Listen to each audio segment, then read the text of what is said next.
Bonsoir, bienvenue dans ce bref parcours de l'actualité nationale et internationale. Ici à Abidjan, au cours du Conseil des ministres qui s'est tenu ce mercredi au Palais présidentiel en présence du chef de l'État, le gouvernement s'est prononcé sur le mouvement d'humeur des militaires survenu hier dans la ville d'Adiaké, dans le sud-est de la Côte d'Ivoire. Le gouvernement a donc déploré ce mouvement d'humeur constaté à Adiaké. Nous allons donc écouter le porte-parole du gouvernement, le ministre Koné Bruno, qui nous rassure que les discussions sont en cours avec les militaires mécontents pour un retour rapide au calme. Nous l'écoutons. Ces incidents ont été effectivement occasionnés par quelques éléments établis à Diaké, qui, dans la journée d'hier, ont tiré en l'air et occasionnant donc la fermeture des commerces, troublant évidemment l'activité économique dans la ville d'Adiaké. Le gouvernement a évidemment immédiatement entamé les discussions avec les soldats concernés. Il est même prévu qu'une délégation de ces militaires soit reçue par le ministre de la Défense également, pour dire que les discussions ont lieu. Mais le gouvernement tient ici à dire quand même qu'il condamne et qu'il déplore ces formes violentes de revendication.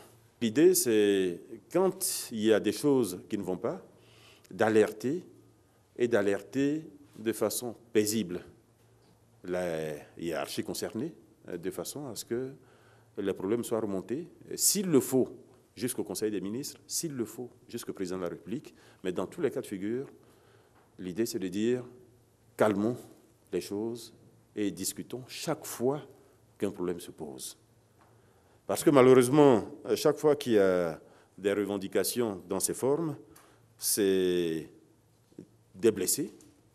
Malheureusement, il y en a eu encore 2 hier. Et au-delà, ce type de revendications, malheureusement, trouble l'activité économique. Tout cela, malheureusement, ternit l'image de notre pays. Au journal de 20 h, nous reviendrons sur ce Conseil des ministres et dans cette édition, d'autres points de l'actualité nationale vous seront proposés par les services de la rédaction. La Somalie a un nouveau président. Mohamed Abdullahi a été élu ce mercredi au second tour par les parlementaires. Ce scrutin qui a enregistré 22 candidats marque la fin d'un processus électoral maintes fois retardé et entaché de nombreuses accusations de corruption et de manipulation. La Somalie, il faut le souligner, est plongée depuis près de 3 décennies dans le chaos et la violence entretenue par des milices claniques, des gangs criminels et des groupes islamistes. La dernière élection véritablement démocratique remonte à presque 50 ans, en 1969. Ce mercredi 8 février, le monde entier célèbre la journée internationale de l'épilepsie, maladie définie comme étant une affection neurologique. En Côte d'Ivoire, 7% de la population est atteinte de cette maladie qui reste encore mal connue. Dans le monde, environ 50 millions de personnes souffrent d'épilepsie. Il faut savoir que près de 3/4 des personnes affectées dans les pays à revenus faibles ou intermédiaires ne bénéficient pas du traitement. Plus d'informations sur l'ampleur de la maladie, l'épilepsie, à 20 h. 14 pays sont présents ici en Côte d'Ivoire pour débattre autour de l'infertilité, ce 6e congrès du groupe interafricain d'études, de recherche et d'application sur la fertilité à pour thème principal éthique et infertilité. Les participants tenteront d'expliquer les raisons de l'infertilité et feront le bilan de l'exploration et du traitement du sperme.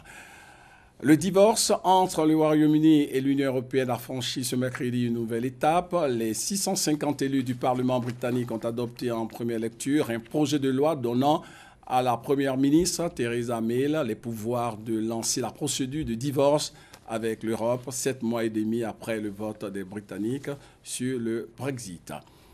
Le président américain accuse la justice d'être politisée. Donald Trump a dénoncé donc ce mercredi une justice politisée au moment où le sort de son décret migratoire, actuellement suspendu entre les mains de 3 magistrats d'une cour d'appel de Francisco. Cette cour d'appel doit rendre d'ici la fin de la semaine un arrêt très attendu de son décret migratoire fermant temporairement l'entrée du pays aux citoyens de 7 pays à majorité musulmane. Fin de ce flash, on se retrouve à 20 h.